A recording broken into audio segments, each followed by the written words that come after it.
जय श्री कृष्ण दोस्तों, आप सभी का आपके अपने चैनल भक्ति सागर में हृदय से स्वागत है। भगवान श्री कृष्ण और मां भगवती दुर्गा की कृपा से आपके जीवन में सुख, शांति और समृद्धि बनी रहे। माघ मास की अमावस्या को ही मौनी अमावस्या कहा जाता है। शास्त्रों में इस दिन का बहुत ही विशेष महत्व बताया गया है। मान्यता है कि माघ मास की मौनी अमावस्या के दिन यदि श्रद्धा और नियम के साथ मौन व्रत धारण किया जाए, गंगा स्नान किया जाए और दान पुण्य किया जाए, तो व्यक्ति के जीवन के अनेक जन्मों के पाप समाप्त हो जाते हैं।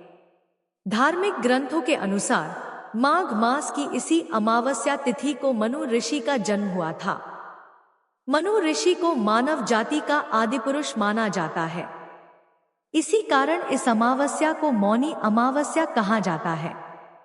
तो दोस्तों, आज की इस विशेष वीडियो में आप जानेंगे कि माघ मास की मौनी अमावस्या किस दिन पड़ रही है, अमावस्या तिथि का आरंभ और समापन कब होगा, मौनी अमावस्या का व्रत कब रखा जाए, स्नान, दान और पूजा का शुभ मुहूर्त क्या रहेगा और मौन व्रत किस प्रकार से करना चाहिए, कब से कब तक मौन रहना उत्तम माना गया है।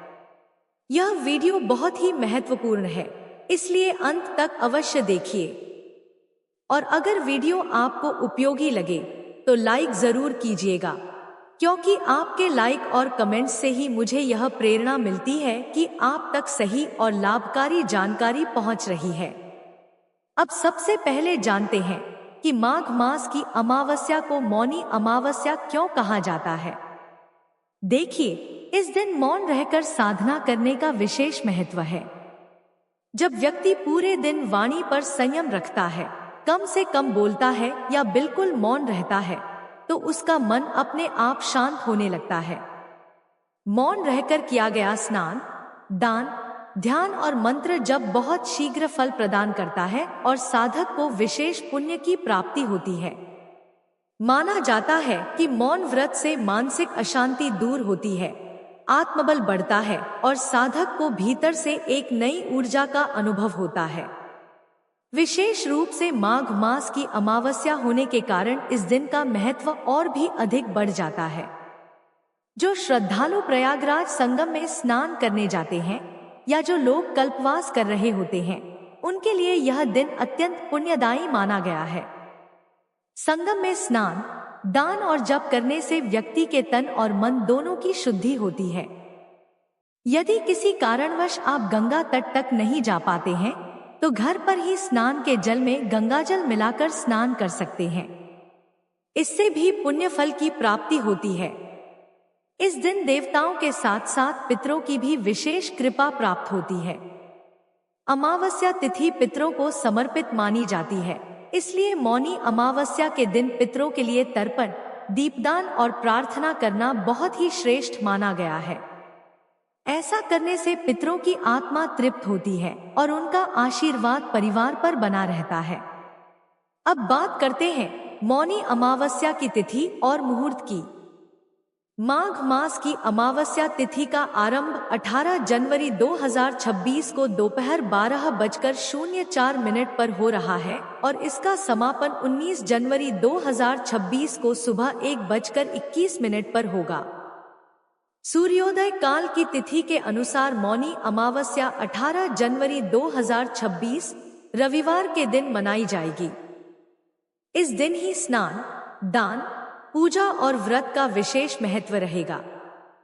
जो भक्त अमावस्या का व्रत रखते हैं, वे 18 जनवरी को ही मौनी अमावस्या का व्रत धारण करें। 18 जनवरी को सूर्योदय का समय सुबह 7:14 है और सूर्यास्त शाम 6 बजे होगा। ब्रह्मा मुहूर्त का समय सुबह 5:27 से 6:21 तक रहेगा। यह समय स्नान, ध्यान और जप के लिए अत्यंत शुभ माना जाता है। इसके अलावा अमृत काल का समय सुबह 5 बजे से 6:43 तक रहेगा। अमृत काल में किए गए शुभ कर्मों का फल अमृत के समान माना जाता है और इसका प्रभाव लंबे समय तक रहता है। अभिजीत मुहूर्त दोपहर 12:10 से 12:53 तक रहेगा।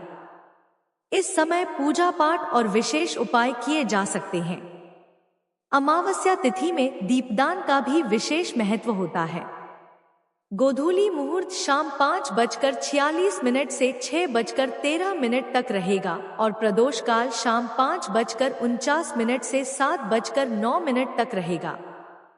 इस समय आप मंदिर में, तुलसी के पास या किसी पवित्र स्थान पर दीपदान कर सकते हैं। चूंकि इस बार अमावस्या रविवार को है, इसलिए पीपल की पूजा न करें, लेकिन तुलसी के पास दीपदान करना शुभ रहेगा।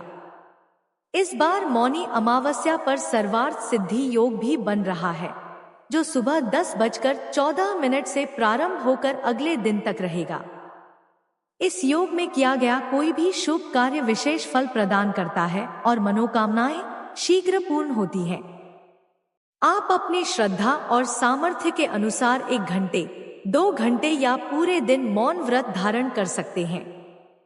तो दोस्तों, यह थी माघ मास की मौनी अमावस्या से जुड़ी संपूर्ण जानकारी। आशा है यह वीडियो आपके लिए उपयोगी रही होगी। अगर वीडियो अच्छी लगी हो तो लाइक जरूर कीजिएगा, शेयर कीजिएगा और अगर आप चैनल पर नए हैं तो चैनल को सब्सक्राइब करके बेल आइकन जरूर दबा लें, ताकि आने वाली सभी वीडियो की जानकारी आपको समय पर मिलती रहे। मैं आपसे फिर मिलूंगी एक नई वीडियो के साथ। तब तक के लिए जय श्री राधे।